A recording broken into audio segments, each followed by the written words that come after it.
My name's Dan Snow and I want to tell you about History Hit TV. It's like the Netflix for history. Hundreds of exclusive documentaries and interviews with the world's best historians. We've got an exclusive offer available to fans of Timeline.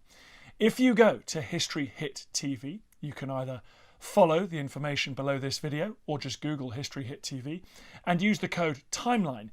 You get a special introductory offer. Go and check it out. In the meantime, enjoy this video.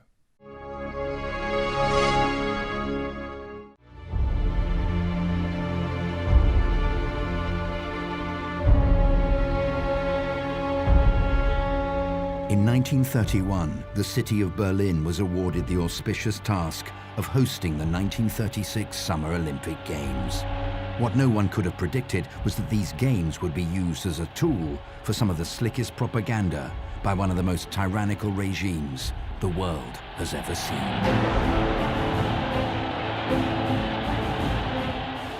By the early 1930s, and before Hitler came to power, the world was very willing to help try and embrace Germany once again. The idea was that the Olympics would bring people together.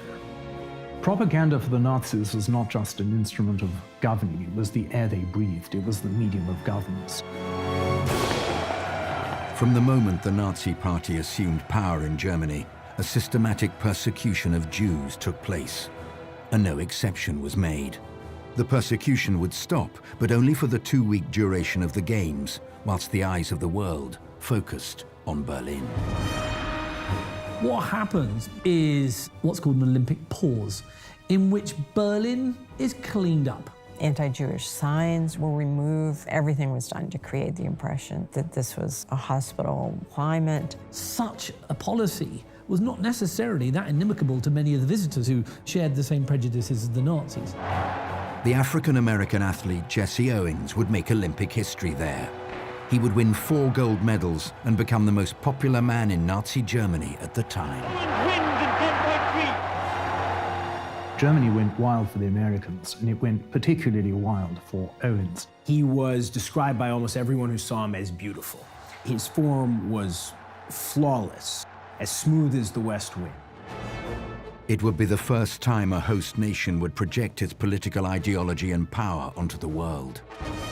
This stunning act of propaganda would be emulated by all subsequent Olympics.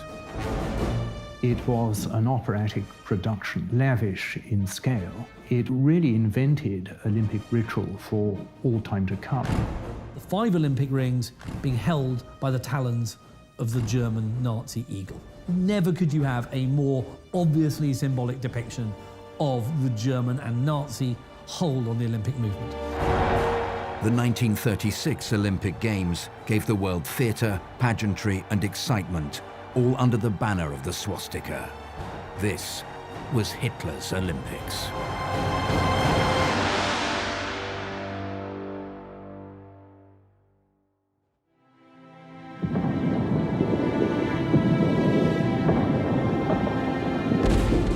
World War I had left Germany a ravaged nation. It was shut out by the rest of Europe, and its economic and political situation was in tatters. The people were broken, and a whole generation of men had effectively been wiped out. Germany in the 1920s was in a lot of turmoil. There was a revolution, there was fighting in the street between the left and the right. Germany was in a parlous mess, frankly. Of course, there was this huge amount of war reparations that Germany was made to pay for, the Treaty of Versailles, and this fundamentally crippled the German economy. The Weimar Republic operated without a full mandate from the people. There was a lot of dissatisfaction with the economic situation. And then, of course, the great inflation and the final hammer blow, which was the Wall Street crash, which, of course, created unemployment of about 7 million in Germany. Suddenly, even the most gilt-edged securities are practically valueless. The stock market crash has come, and the Great Depression has begun. The ranks of the unemployed grew. There were long lines for soup kitchens. A lot of Germans were in despair about the future. It was a very, very difficult period. The anti-German sentiment was widespread throughout Europe from the fallout of World War I. This was manifest in the banning of German participation in the 1924 Olympic Games, which were held in Paris. The man who had the ultimate power to sanction this ban was Pierre de Coubertin, the founder of the modern Olympic movement. It was his idea in the late 19th century to bring about a recrudescence of this old idea of the Olympic Games. They were founded on the idea that they would foster international goodwill. Until then, the only thing like it had been the Olympic with a K Games up in Shropshire, a place called Much Wenlock. He was also very, very much a massive fan of the kind of English public school system, and he thought that the sort of Anglo-Saxon kind of white way of doing things was the correct way to approach sport as improving the soul. The spirit of bringing people together was the catalyst for Berlin winning the Olympic bid. The Games were awarded to Berlin in 1931. However, they were first awarded to Berlin in 1912 to be held in 1914. And even though at the time it was felt, as in ancient Greece, that the Olympics would continue despite the fact that countries are at war, the invention of mustard gas and so on and so forth put paid to this idea of a civilized war. There was a great chance of rehabilitating Germany into the community of nations and civilizing it, taming it, giving it something to be pleased about after all the years of horror. One of the key figures for securing the Olympic Games for Berlin was a German sports official, Dr. Theodor Lewald. He would become the chairman of the organizing committee for the Games, a position that would soon be dramatically compromised. Theodor Lewald was a pillar of the German sports community. He was a very capable administrator, and he was well known because going all the way back to the 1904 Olympics in St. Louis, he had been a representative of Germany. He was someone well respected in the international Olympic community. He's a tremendously powerful figure in German sport, and it's him and his protege, Karl Diem, who are successful in lobbying the Olympic movement to get the Olympics to Berlin. He was a member of the International Olympic Committee, and they wanted to give the Games back, in a sense, to Laval, and that's one reason why they chose Berlin as the host city in 1931. However, Laval has a problem that will manifest when Hitler comes to power, and that's the fact that his maternal grandmother was Jewish. His father had become a practicing Christian 110 years earlier. Obviously, he dated from the Weimar regime, but he was in a particularly invidious position because, of course, he was under enormous pressure from the Nazis. Lewald had secured the Olympics for Weimar Germany, but the rise of the National Socialist Party was sudden. Although many Germans supported them, the Nazi regime capitalized on a nation who seemed weary of politics. In early 1930s Germany, I think the key issue was not so much that everyone was a Nazi, they never got a majority of votes, but that everyone had ceased to believe in democracy. So society was split between right and left, with no kind of center anymore. Adolf Hitler was appointed Chancellor of Germany in January of 1933. He was not elected to office, but he quickly worked to assume greater powers. The Enabling Act is a key piece of legislation. It cements Hitler's power into this absolutely dominant position. Hitler had the country, and with it the Olympics. However, he did not view the Games in an altogether favorable light, and it would require some persuasion in order for the Games to go ahead. The modern Olympic Games founded on the idea that they would foster international goodwill. And this was about as diametrically opposed to the ultranationalist Nazis as you could get. Goebbels saw clearly straight from the start. He was in no doubt at all. He merely pointed out the propaganda potential. Goebbels and Hitler were visiting the Olympic Stadium. Goebbels was able to show him this is going to be a fantastic arena to celebrate. That is going to just do so much for our prestige.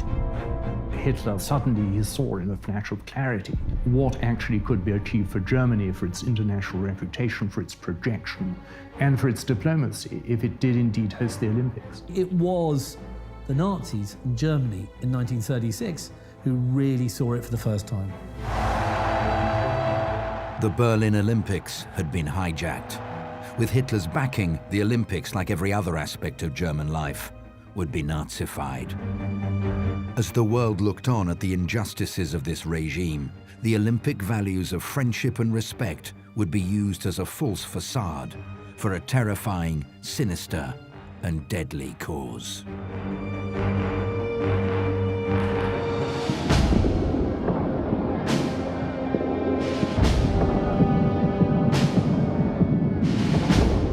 After World War I, Germany had been ostracized from the rest of Europe.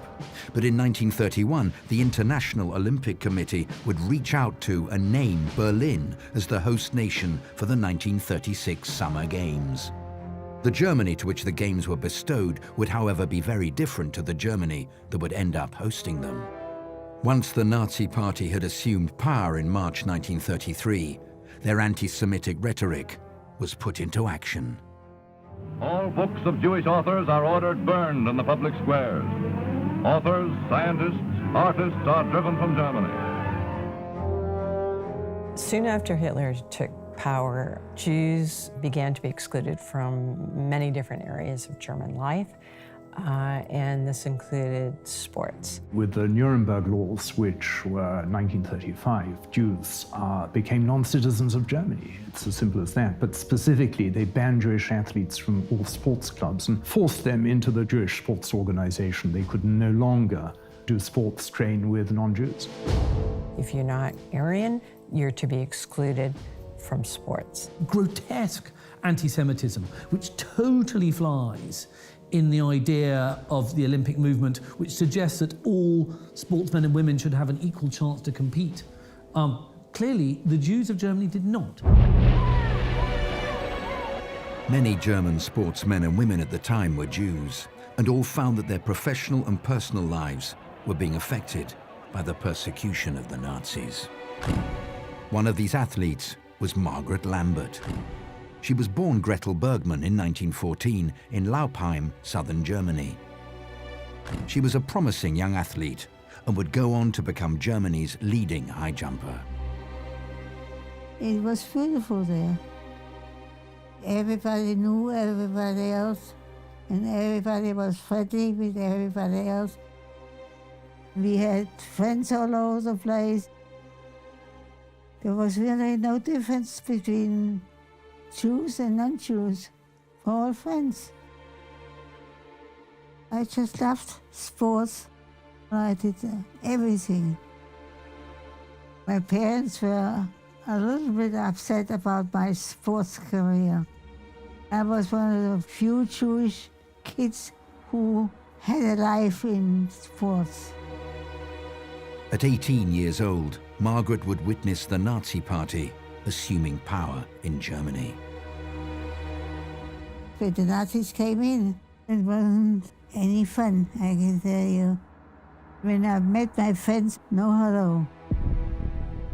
They passed me by. They came to the house about 11 o'clock at night to visit us, because they were not supposed to see us. We were excluded immediately. I had friends that were Irish, I had friends that were Jewish, I had friends all over the place. And all of a sudden they were not allowed to talk to us anymore. We were upstairs in our house, and downstairs the Nazis were marching and singing about killing the Jews. So that was very pleasant. As Margaret found her life change beyond recognition, the Olympics loomed on the horizon. Athletic groups and political parties in many different countries started questioning whether it would be morally right to compete in the Olympics in a Germany under Nazi rule. The United States of America was pivotal in whether the Games would go ahead or not. If the country with the strongest, fastest, most successful athletes were not going to show, then the Games would not be worth putting on. The fate of the Games would rest on the arguments of two men. In the United States, you have a figure called Avery Brundage of the American Olympic Committee. He sees a lot in the Nazi creed that he sees well as marrying into his own personal philosophies as a self-made millionaire in Chicago. A kid with nothing who turned himself into an Olympic athlete and a millionaire construction magnate. Brundage is not only a member of the American Olympic Committee, he's also a member of the AAU, the American Athletics Union. He then decides to resign, passes over leadership to a man called Judge Jeremiah Mahoney, who is passionately anti-Nazi. Jeremiah T. Mahoney was a New York Athletic Club guy, and he was particularly concerned not only about the Jews, but about the anti-Christian policies. He saw the issue with astonishing moral clarity, that this would be to really legitimize the most appalling tyranny. In a bid to convince the US to participate, Avery Brundage was invited to Berlin in 1934 on a fact-finding mission to investigate the treatment of Jewish athletes. It was a very tightly controlled inspection. His purpose was to see if there was discrimination against Jewish athletes or if Olympic fair play was in place. The Germans wheeled out a couple of very pliable Jewish athletes to say that everything was going well for them. This was complete nonsense. The Third Reich was marvelous at laying out the carpet. Reich Marshal Goering was amazingly charming. Hitler could, from time to time, listen politely. Brundage had no desire to come back to the United States and create any difficulties for the Germans.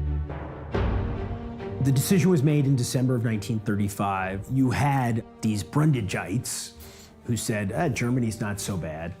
And you also had most of the athletes, including the African-American athletes, who said, how can you ask us not to go to Germany because of the way they're treating Jews when we're treated the way we're treated here in the US? And they had a point. Brundage was successful, and with the inclusion of America, the rest of the world followed. The Games would go ahead, and as the US team would prepare to make the voyage from New York to Berlin, Hitler and Goebbels made preparations for welcoming the globe to a liberal Nazi Germany. Berlin's parks and playgrounds are filled with groups of plain, cheerful people who show no signs of dissatisfaction with the fascist dictatorship which controls their lives. What happens, largely under Goebbels' stewardship, is what's called an Olympic pause. Anti-Jewish signs were removed from any streets or anywhere close to Olympic venues. Shops have to be let out at a very cheap rate in order to show that there is a thriving economy. Everybody on certain streets in Berlin is forced to hang up either a swastika flag or an Olympic flag. Everywhere is whitewashed. Along the train lines, from lines going through Germany to Berlin, all the houses that back onto the train lines have to be repainted to show that everything's spick and span and all very rich and tidy. So there was this big tidy up of buildings and people. During the big cleanup in Germany, the world's greatest athletes would be journeying to Berlin, and following them would be a hungry press, hopeful politicians, and excited spectators. On July the 15th, the US team set sail from New York Harbor on the SS Manhattan. They left to fanfare and cheers and would be met in Berlin with the same. It was very much the Olympic grandees were, in first class and the athletes were in steerage. But apparently everybody had a good time.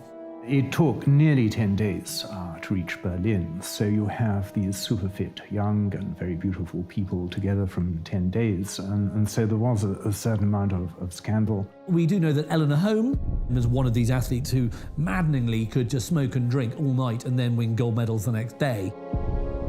She had been flirting ostentatiously and ingratiating with the first-class passengers, getting frightfully drunk, and ignoring every warning and ignoring every Olympian ideal. Avery Brundage, of course, hated that and booted her off the team.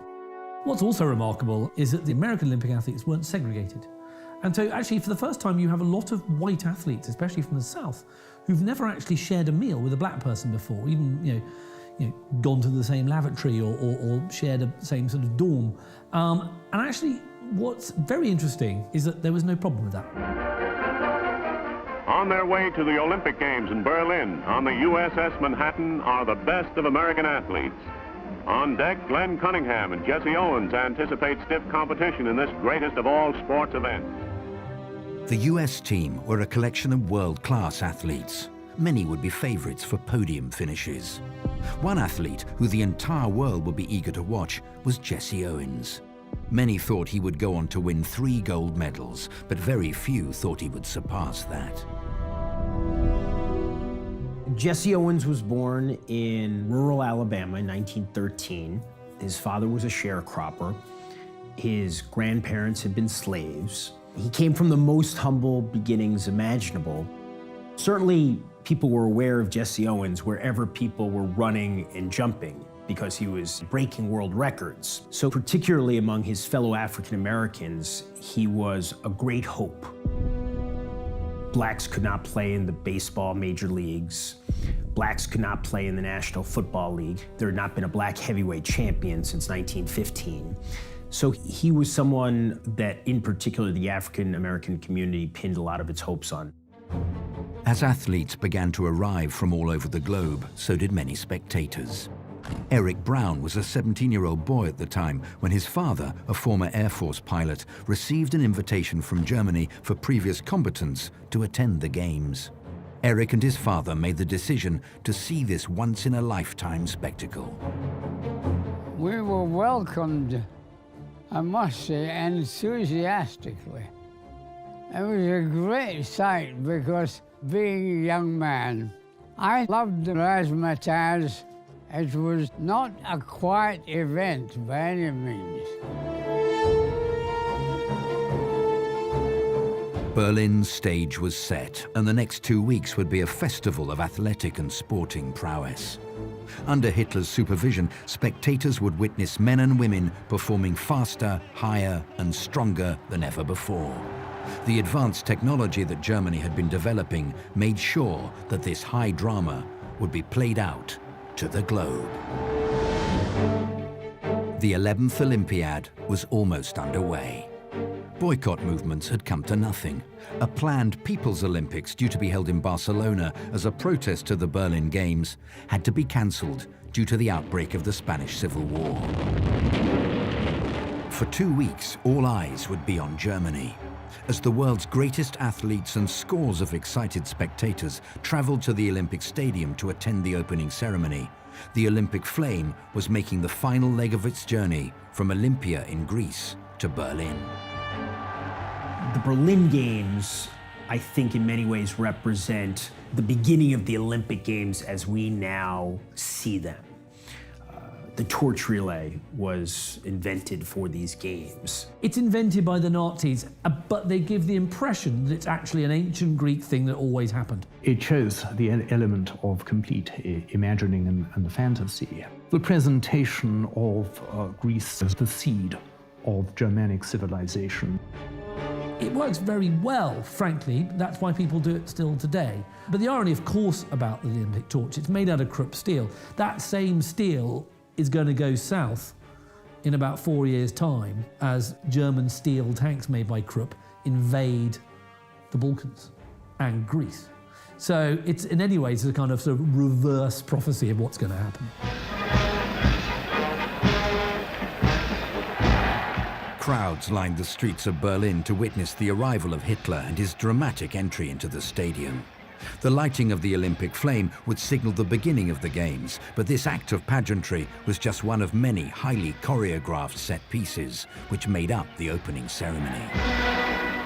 The opening ceremony is the first Olympic opening ceremony of modern time. To me, it was very exciting. We stood beside Germans. I think one has to say they were all impressed in various ways. On August 1st, the last of the relay teams sprinted into Berlin and into the 325-acre Reich sports field. An overflow crowd of 105,000 people stood at attention for the historic moment. It really invented Olympic ritual for all time to come. It is full of artillery fire. It is full of Nazi flags and Olympic flags put together. Swastikas everywhere. The SA carrying the swastikas around the arena. It made a very deep impression, actually. You have the marches of the teams, you have the great entry of Hitler, and then finally you have the arrival of the Olympic torch. And the Nazis, of course, understood the power of silence as well as the power of noise. The lithe athlete charges through the stadium, mounts the steps, and then suddenly he pauses before he lights the flame. That pause is quite extraordinary. They released 20,000 pigeons into the air. All well and good until, bang, there's this great big artillery barrage goes out at the same time. Net result, pigeons get frightened. Frightened pigeons do what frightened pigeons do.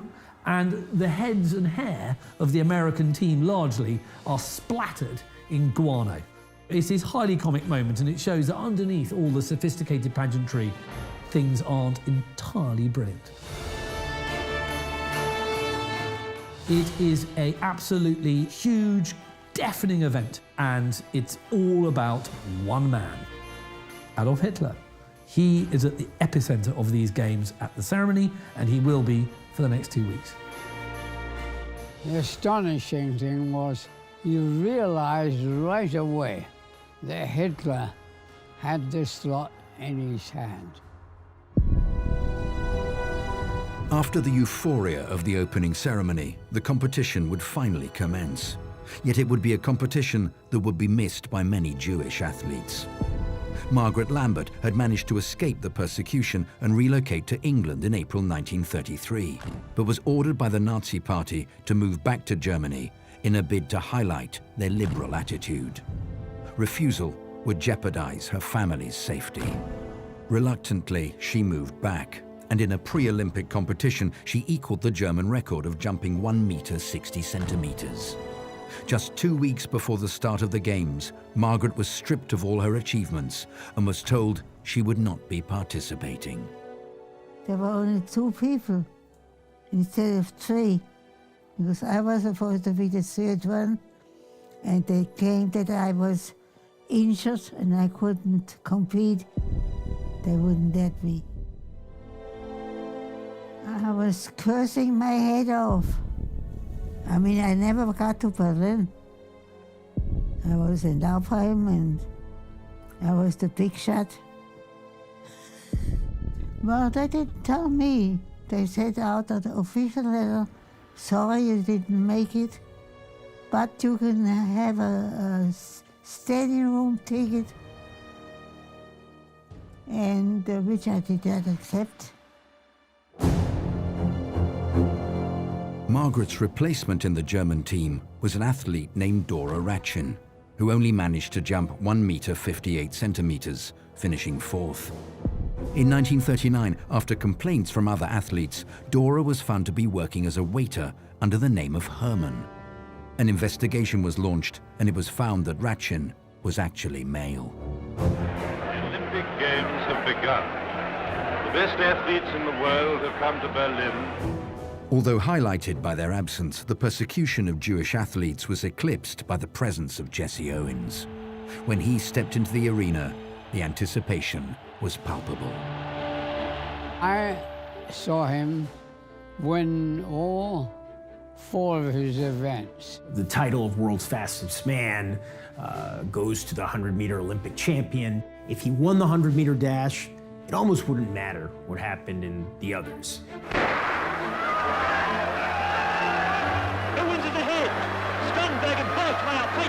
He powered through the competition and won the gold medal without having to work for it too hard. The 200-meter dash was an even easier competition for Jesse. The silver medalist, Mac Robinson from the US, wasn't close. Nobody could touch him at 200 meters. Owens really made a huge impact. They made you realize that this Aryan superiority maybe wasn't quite what it seemed to be. With 2 gold medals won, the third gold seemed a mere formality. Jesse, however, would run into difficulty during the heats of the long jump, the conclusion of which would be the start of an unlikely friendship that would go down in Olympic history. Jesse was close to fouling out of the competition. You get 3 attempts in the preliminary round, and he had misunderstood the European rules. He'd overshot the mark. He had fouled on his second attempt. So now Jesse Owens, who is the world record holder in the broad jump, is this close to being out of the competition. And his most formidable opponent takes it upon himself to offer some advice. According to the story, Lutz Long goes over to him and says, take a towel, put it half a foot back, jump from where your towel is, and then, you're still going to qualify even if you jump 2 meters behind the board. And Jesse does this, qualifies, and then goes on to beat Lutz Long in the final. Hitler was very disappointed. There was nobody left that stadium and didn't think, are there others like this guy? The long jump secured Owens his third gold medal. He'd won all his events with ease. A twist of fate would offer Jesse the chance to compete for a 4th gold medal. There was a certain anxiety around the American team as to who they should pick for their 4x100-meter relay. Jesse Owens and Ralph Metcalfe replaced Sam Stoller and Marty Glickman. Speculation ensued as to whether the move was anti-Semitic, as both Stoller and Glickman were Jewish, but the fact remained that Owens and Metcalfe were the stronger athletes. The relay team went on to win and set a new world record. Jesse Owens had 4 gold medals. This single-handedly crushed Hitler's myth of Aryan supremacy. One of the great stories that everybody knows from almost school days is how Hitler snubbed Jesse Owens and how Jesse Owens stuck 2 fingers up at the Nazis and their racial theories. This is an enormous myth. Hitler began the Olympics shaking quite a lot of hands, but was advised that what he should do is restrict this probably just to German athletes. It had to be either everybody or nobody. In fact, Owens always claimed that Hitler waved at him. We shall never know the truth, but it's certainly not true that he stormed out. Hitler had a right to run. He couldn't be there the whole time. He had to go and do his Führering for the rest of the day. The Olympic Games could not have been going better for Hitler. Despite the success of Jesse Owens, Germany were leading the medal table. But it was not just German sporting endeavor that was being showcased. They also gave the opportunity for the regime to show off their expertise in technology and militaristic venture. Spectators were enraptured by the Games. Ritualistic ceremony coupled with the greatest athletic pursuit was so intoxicating that all the debates of Nazi oppression were momentarily forgotten. The Nazi regime capitalized on this feeling by a constant stream of receptions and galas that orbited the main attraction, making sure it was not just Germany's sporting prowess on display, but the entire breadth of German enterprise. Although attended by many figures from around the world representing the wider political spectrum, these events attracted many fascists eager to ingratiate themselves with the Third Reich. It was seen by politicians and diplomats and statesmen the world round to have a get-together, and the Nazis knew this all too well. All of the paladins of the Reich held magnificent, lavish dinners and ceremonies, Reich Marshal Goering topping them all with the production of a complete funfair later on in the evening. There are also a lot of links being made between fascists, such as Oswald Mosley, in the form of his about-to-be wife going to see Goebbels, asking for the British Union of Fascists to have lots of money. And this is going on during the Berlin Games. So when Jesse Owens is winning medals, you've got British fascists trying to forge links with the Germans at the same time, all sorts of things going on in the background. As the global far right mixed in the melting pot of German fascism, Hitler and Goebbels made sure the world's press were reporting what was planned. Global media outlets were treated like VIPs and were given free access to the pioneering communication technology which Germany had developed. The games were also the subject of the first live television broadcast. Although quality was low, this would dictate how future Olympics would be consumed. The reporting in Germany was totally controlled. The reporting out of Germany was controlled in a different way. Hitler basically bribed the international journalistic cadre by treating them terribly well, by using what Berliners called butter propaganda, because butter was in short supply, but they got all they needed. The Games gave some very good press to the Nazis globally. They built 6 huge international transmitters, giving journalists incredible amount of access. They didn't see the concentration camps. They didn't hear from people whose parents had been, locked up for their race. They were blinded by the magnificence of the ceremony, the ritual, the outside splendor of the Olympic Stadium itself. What Germany was really doing was advertising itself as a technopolis, the global leader in technology, in organization, the herald of a new form of efficient human civilization, a kind of prototype. And people were taken in. Technological advancement meant the news coverage coming out of Germany traveled fast, and the actions of the German Jewish fencer Helene Mayer would quickly spread and enrage the global Jewish population. So controversial was her action that its motive and meaning is still debated to this day. She was a star fencer, but because her father was Jewish, she was drummed out of her local fencing club and not allowed to compete. In Hitler's eyes, she looks the absolute, athletic, Nordic, Aryan business. Mayer was training now in another country. She was California, but she was summoned back to Germany by the implicit threat to her family. Mayer was beaten by the Hungarian fencer Ilona Elek, and she would have to settle for silver. It would be her actions on the podium which would cement her place in Olympic history. She was on the podium with the other medalists, and she did give the Nazi salute, though perhaps in a slightly hesitating manner. She was never forgiven by the Jewish community. I think the real explanation is that she was terrified about her family still in Germany and made this ostentatious gesture of regime ingratiation, sacrificing her moral scruples to that end because of the terror. The closing day ceremonies found the Olympic flame, for untold centuries the symbol of international peace, being extinguished. Germany led the medal table as the Games came to a close. The Olympics were the success of the Nazi regime, but it would not take long for the tyranny to return. Captain Wolfgang Förstner, the commandant of the Olympic Village, was the first to fall victim. A brilliant young army captain, a very good administrator. However, during the arrangements, it was discovered that he was partly Jewish. It was quite clear that he couldn't continue his meteoric rise in the German army. He was one of these people who can envisage no other life than outside the army. Förstner shot himself on August 19, 1936, just 3 days after the end of the Olympics. The Nazis, of course, said this was a car accident. They're very good at that. The false flowers and so forth, the false tears. It's what you did as a Nazi. You had a false face.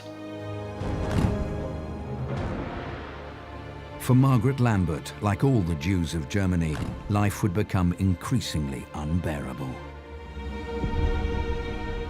I had a friend that lived next door to me, and she ate more meals in our house than in her own house, and she wouldn't talk to me anymore. So years later, I would meet her outside my house, and she started to talk to me. And I said to her, you know what, Maya, you can go to hell. And that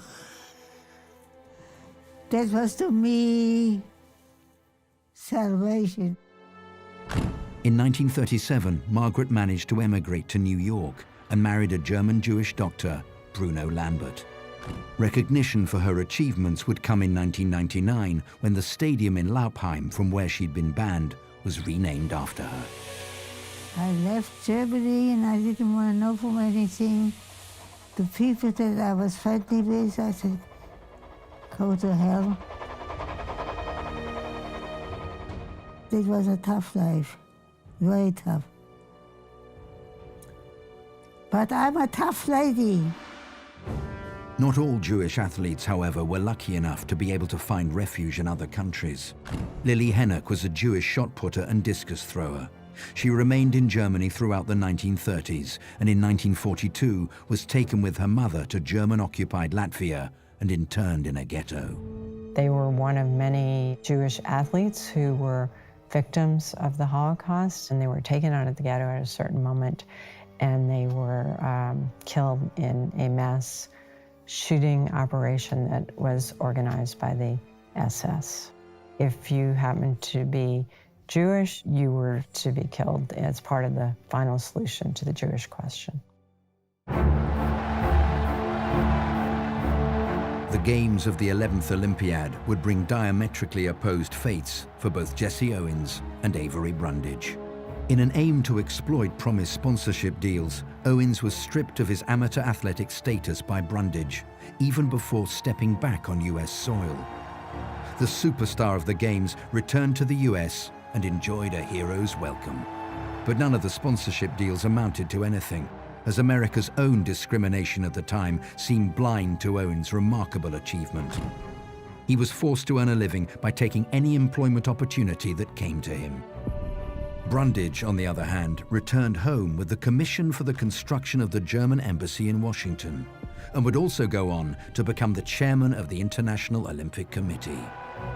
For Adolf Hitler, there was no uncertainty about the fate of the Olympics. It may have taken Goebbels to convince him of their potential, but once the Games were over, he was in no doubt about their importance. His plans for subsequent Games were monumental. Hitler was dissatisfied with the scope and the scale of the Berlin Stadium. It wasn't big enough, it wasn't grand enough, it wasn't what he wanted entirely. His plan was to build a stadium that would seat 400,000 people. So he had a discussion with his favorite architect, Albert Speer, about this, and Speer pointed out that the kind of stadium that Hitler had in mind was not going to be allowed by Olympic rules. Track dimensions aren't correct. They're not the right Olympic measurements. And Hitler says, well, no matter about that, because when we rule the world, we'll be able to rule the Olympics and just determine what the new measurements are going to be. The Olympics were going to be German forevermore because it was going to be a 1,000-year Reich. It was going to have the hegemony of all the world, and the Olympics would be forever after German, despite their Greek and indeed English and even French paternity. World War II stopped any chance of 1,000 years of Nazi-run Olympics. But the overt and aggressive tactics of mixing sport and politics seems to have been adopted by all subsequent games. Governing sporting bodies such as the IOC and FIFA go to great lengths to insist sport is and should always be separate to politics. But looking at the spectacle and ceremony of Hitler's Olympics, it's clear to see that today's sporting events are their direct descendants. In many ways, the Nazi Olympics are the father of the Olympics that we have today. They were the first truly modern games. The packaging, the organizing, the efficiency, with the underlying aim of the projection of nationhood and the myths of nationhood. Well, that has become the paradigm ever since. Unsurprisingly, those innovations were incorporated and sustained. If you were in Beijing in the Bird's Nest in 2008, if you were in London in 2012, and you had been in Berlin in 1936, it would all seem very recognizable. It is a vehicle for the projection of national glory. It has become what Hitler intended it to be. It is his Olympics.